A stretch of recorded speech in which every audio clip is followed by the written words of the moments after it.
Hi friends, welcome to my YouTube channel. ನಾನು ಇನ್ಸ್ಟೆಂಟಾಗಿ ರಸಮ್ ಹೇಗೆ ಮಾಡೋದಂತ ತಿಳಿಸ್ಕೊಡ್ತೀನಿ.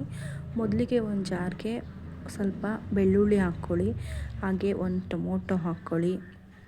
ನಂತರ ಎರಡು ಒಣಮೆಣ್ಸಿನ್ಕಾಯಿ, 2 ಹಸಿಮೆಣಸಿನ್ಕಾಯಿ, ಸ್ವಲ್ಪ ಕೊತ್ತಂಬರಿ ಸೊಪ್ಪು,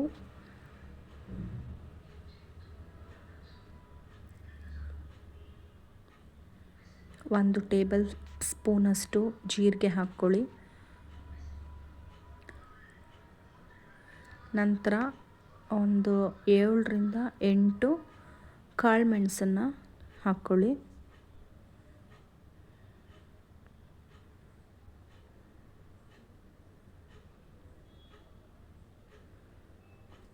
ಒಂದು ಅರ್ಧ ಇಂಚಷ್ಟು ಹುಣಸೆ ಹಣ್ಣು ಹಾಕ್ಕೊಳ್ಳಿ.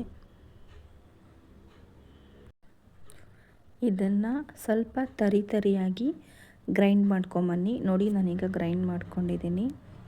ಈ ಥರ ಗ್ರೈಂಡ್ ಮಾಡ್ಕೊಂಡಾದಮೇಲೆ ಒಂದು ಬಾಣಲಿಗೆ 3ರಿಂದ 4 ಸ್ಪೂನ್ ಟೇಬಲ್ ಆಯಿಲ್ ಹಾಕ್ಕೊಳ್ಳಿ. ಎಣ್ಣೆ ಬಿಸಿ ಆದಮೇಲೆ 1 ಟೇಬಲ್ ಸ್ಪೂನಷ್ಟು ಸಾಸಿವೆ ಹಾಕ್ಕೊಳ್ಳಿ.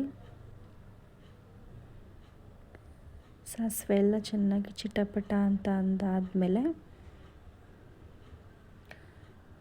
ಒಂದು 4-5 ಬೆಳ್ಳುಳ್ಳಿ ಜಜ್ಜಿಟ್ಕೊಂಡಿದ್ದೀನಿ. ಒಗ್ಗರಣೆಗೆ ಬೆಳ್ಳುಳ್ಳಿ ಹಾಕ್ಕೊಳ್ಳಿ. ಹಾಗೆ ಒಂದು 4 ಕರ್ಬೇವಿನ ಸೊಪ್ಪನ್ನ ಹಾಕ್ಕೊಳ್ಳಿ. ಇದನ್ನು ಸ್ವಲ್ಪ ಚೆನ್ನಾಗಿ ಬಾಡಿಸಿ, ಬೆಳ್ಳುಳ್ಳಿದಿರೋ ರಾ ಸ್ಮೆಲ್ಲೆಲ್ಲ ಹೋಗೋವರೆಗೂ ಬಾಡಿಸಿ. ಈಗ ನಾವೇನು ರುಬ್ಕೊಂಡಿದ್ವಲ್ಲ ಆ ಪೇಸ್ಟನ್ನ ಈಗ ಹಾಕ್ಕೊಳ್ಳಿ.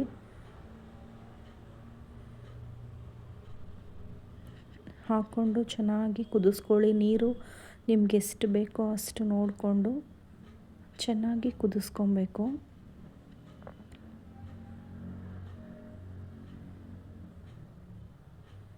ನೋಡಿ, ನಾನು ನೀರು ಆ್ಯಡ್ ಮಾಡ್ತಾಯಿದ್ದೀನಿ.